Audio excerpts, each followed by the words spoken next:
आप वैसे मूलतः राजस्थान से हैं, लेकिन ब्रिटेन में आपने मोर्चा संभाल रखा है। भारत विरोधी जो प्रोपेगेंडा है, चाहे वो कश्मीरी मुद्दे पे हो, कश्मीर के मुद्दे पे हो, खालिस्तान के मुद्दे पर हो, उसको काउंटर करने में आपकी बड़ी भूमिका वहां पर मानी जाती है। जी। एक बीजेपी के फॉलोअर के तौर पर और एक चैनल के मालिक के तौर पर किस तरह के हालात हैं, किस तरह से लड़ता है? पहली बात तो धन्यवाद, आपने मौका दिया। बात भारत विरोधी गतिविधियों की है, खालिस्तानी हो या कश्मीरी हो या कुछ छोटे मोटे मुद्दे और भी हैं, लेकिन हकीकत में जो मुद्दा है वो ये है कि भारत विरोधी गतिविधियां इंग्लैंड में होती हैं। कारण जो भी रहे, पर सिचुएशन इस तरह से क्रिएटेड है वहाँ पर कि एक तंत्र सा बन गया है, और वो तंत्र इस तरह से काम करता है कि जब भी भारत की 15 अगस्त आए, 26 जनवरी आए, या कोई और भारत में मुद्दा उठे, तो खालिस्तानी वहाँ पर झंडा लेकर, अपना खालिस्तान का झंडा लेकर भारतीय हाई कमीशन के दूतावास के सामने खड़े होते हैं। खड़े होना चलो किसी का भी हक है, आप विरोध कर सकते हैं, लेकिन वॉयलेंट विरोध करना, जैसे इस बार हुआ, झंडे तक उतारने की, जी, हमारा झंडा उतारने की कोशिश की गई, तो ये जिसको हम अंग्रेजी में कहते हैं हिटिंग बिलो द बेल्ट हो गया।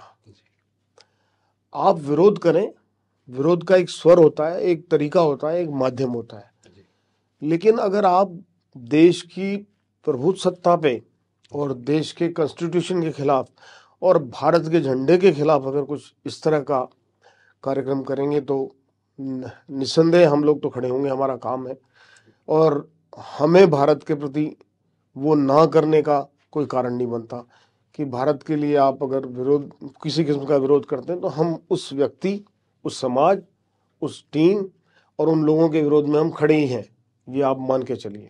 आप ब्रिटिश नागरिक हैं और लड़ाई लड़ते हैं भारत के मुद्दों पर। जी, मैं भारतीय मूल का ब्रिटिश नागरिक हूँ। मेरा मूल जन्मस्थान राजस्थान में हुआ है, मेरी एजुकेशन पूरी हिंदुस्तान में हुई है, व्यवहार से मैं भारतीय हूँ, भले ही मैं आज ब्रिटेन में व्यापार करता हूँ, एक छोटा मोटा टीवी का कार्यक्रम का चलाता हूँ, टीवी चैनल चलाता हूँ, लेकिन इसका मतलब ये नहीं कि मुझे कोई हक नहीं है मेरे देश के बारे में बात करने की। जहाँ मैं पैदा हुआ, जहाँ की मिट्टी में मैं बड़ा हुआ, हकीकत में बात यह है कि अगर आप हिंदुस्तान विरोधी गतिविधि हिंदुस्तान के बाहर देखते हो, तो उसमें जिसको आप बोलते हैं ना कि भारतीयता ज्यादा जागती है, तो वो वहां जाकर और ज्यादा हमें महसूस होता है कि हमारे देश के खिलाफ ये कैसे खड़ा हो गया।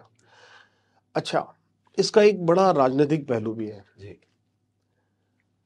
अमृतपाल का मुद्दा अभी गर्म है, मुद्दा भारत में है, उसको इंग्लैंड में भुनाने की कोशिश हो रही है। ये क्या बात है?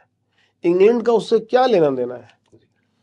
अगर मुद्दा कश्मीर का है तो कश्मीर में बात करिए, पाकिस्तानी कश्मीर में बात करिए, हिंदुस्तानी कश्मीर में बात करिए, लेकिन आप इंग्लैंड में आकर भारतीय दूतावास के सामने खड़े होकर चिल्लाएं और कहें कि ये गलत है, ये गलत, तो कहाँ गलत है भाई? और यहाँ पर क्या ले रहे हो आप लोग? आपको जो करना है, जो लेना है, भारत की सरकार से बात करो, भारत के सिस्टम से बात करो, भारत के लोगों से बात करो, लेकिन इस तरह से ये उद्दंड व्यवहार ठीक नहीं है। मतलब हम सिंपल भाषा में ये कह सकते हैं कि ये एक प्रोपेगेंडा मशीनरी का काम है जो कहीं से खड़ी हो गई है भारत के विरोध में, और ये कुछ ऐसे तत्व हैं या ऐसे लोग हैं जो ये चाहते हैं कि there has to be an anti India element, मतलब किसी भी तरह से भारत को वर्ल्ड सिचुएशन में, वर्ल्ड सिनारियो में गलत दिखाया जाए कि साहब हिंदुस्तान में सिखों पर बहुत अन्याय हो रहा है। सिखों पर अन्याय भारत में कहाँ हो रहा है? कौन सा सिख भारत का ये बोलता है कि उसको आज भारत के अंदर खालिस्तान चाहिए? मैं एक बहुत छोटी सी बात कहता हूँ। महाराजा रणजीत सिंह, जो कि सिखों के सबसे बड़े रूलर रहे हैं, बहुत रिस्पेक्ट है हमारी उनके लिए, लेकिन उनका जो स्थान था वो लाहौर था, उनकी जो गद्दी थी वो लाहौर थी, और लाहौर से लेके काबुल तक उन्होंने शासन किया। पूरा का पूरा शासन भी किया और उस एरिया को कंट्रोल भी किया, संभाला।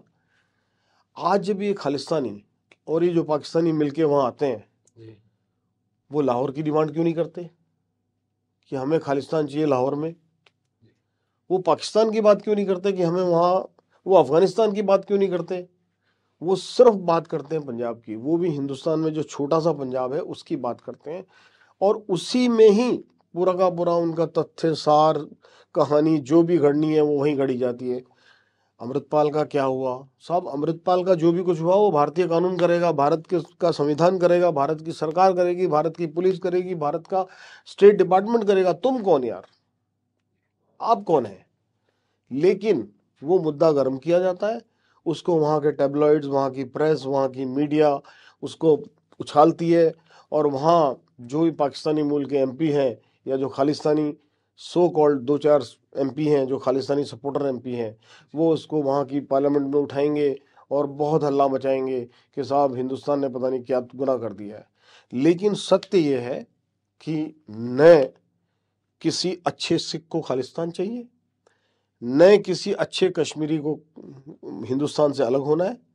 जो आज हिंदुस्तान का हिस्सा पाकिस्तान के कब्जे में है, वो हर हालत में हिंदुस्तान को वापस मिलना चाहिए। ये हिंदुस्तान का हक है, हिंदुस्तान का अपना एरिया है और आज जबरदस्ती उनके कब्जे में है। विजिलेंस में ये बातचीत थी कुलदीप सिंह शेखावत के साथ, जो टेलीविजन चैनल चलाते हैं ब्रिटेन में और अमेरिका में, और साथ ही ओवरसीज बीजेपी के लिए वहां पर काम करते हैं।